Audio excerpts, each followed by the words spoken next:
Hello and welcome to the Fremont Ballet School's Ballet Bun tutorial.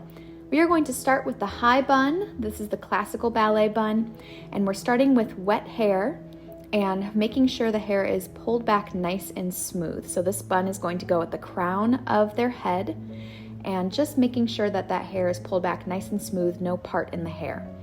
For the position of this bun, it should be right at the top of the ear line. So pulling back from the top of those ears, the bottom of the bun should sit right there. So first pulling into a nice high ponytail and making sure it's nice and smooth. You can use a spray bottle to wet down or do this right out of the shower or bath. These are the type of pins that are the best to use for a ballet bun. You can use regular bobby pins, but these hairpins help secure the bun a little bit better in my opinion. You can find these pins at most drugstores or Walmart or any basic store that sells hair supplies. We start by twisting the hair in a clockwise direction and then continuing that twist in a clockwise direction, going all the way around the ponytail to create that cinnamon roll look of the bun. As I am twisting the hair around and continuing to twist as I twist it around the ponytail, I'm taking hairpins and pinning the bun to the head, putting half of the pin in the bun and half of the pin on the hairline. So as I am twisting the hair around and continuing to wrap it around the bun that we are creating, I'm taking hairpins and pinning the bun to the head.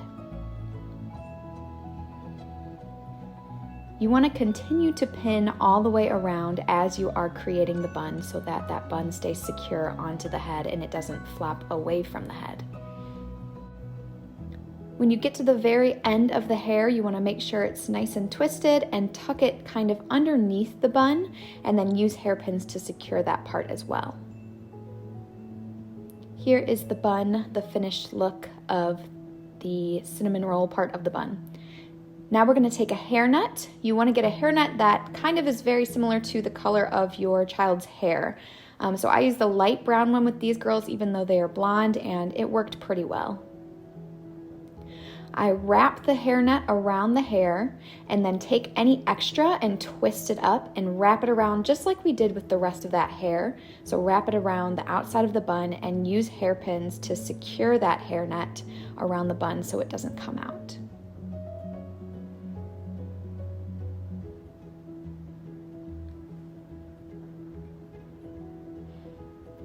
Once you have secured the hairnet and the bun, you want to use a comb and hairspray the head.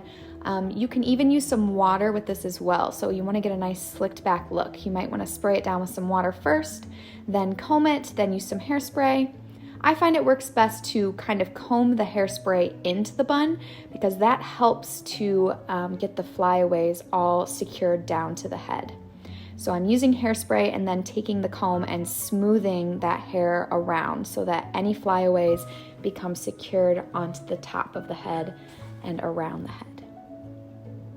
Here is the finished look from the front and the side. Isn't she adorable? All right, now we're going to go with a lower bun. So this bun is going to be done for any of our dances that have hats. So both Mary Poppins sections in our show this year need low buns because they both have hats, Step in Time and the Mary Poppins dance. Positioning for this bun should be about right out from the ears, so we don't want to draw up, just straight out at the back of the head. Same process with this here. I'm twisting in a clockwise motion, twisting the ponytail, and then I'm taking that twisted ponytail and wrapping it around the head in a clockwise motion. This dancer has a little bit shorter hair, so she's gonna have some flyaways that pop out in her bun. So I decided to spray that down a little bit, and then I started to use a hairnet a little bit sooner with her. I didn't finish the whole bun until I needed to grab the hairnet. So I'm pinning as much as I can around the outside of the bun, but you will see some flyaways pop out here. She has some layers and a little bit shorter hair. So after I secured that as best as I could, I grabbed the hairnet to make sure that that was all pinned down. Hairnets are a great idea, especially because this is going to be a very long day, so it really helps to keep the bun secure and any flyaways. So I'm taking the hairnet just the same as I did last time, wrapping it around the bun and then twisting the remaining part of the hairnet and then wrapping it around the outside of the bun and using hairpins to secure that to the bun and the head.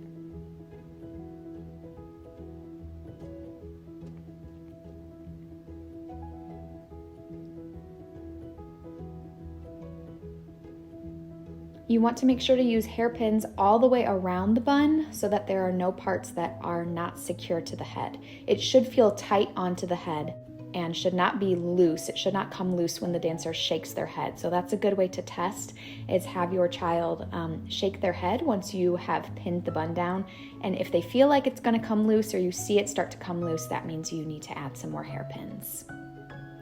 So after I have the bun secured, again, I'm using hairspray and a comb to make sure that the top part of her hair is laying nice and flat and there are no flyaways. So just using the hairspray and then taking that comb and smoothing it out. So now you can see from the front here, there is a part in her hair, but for the dancers who have to move from a high bun to a low bun multiple times in this show, it might be best just to keep the hair going straight back rather than to add the part in. But for this particular one, I did leave the part in her hair. You want to use quite a bit of hairspray. I didn't use too much here for this tutorial, but you definitely want to use a good amount of hairspray so that everything stays secured. And here's the finished product. Beautiful. Thank you everyone for watching, and if you have any questions, please let me know. Have fun!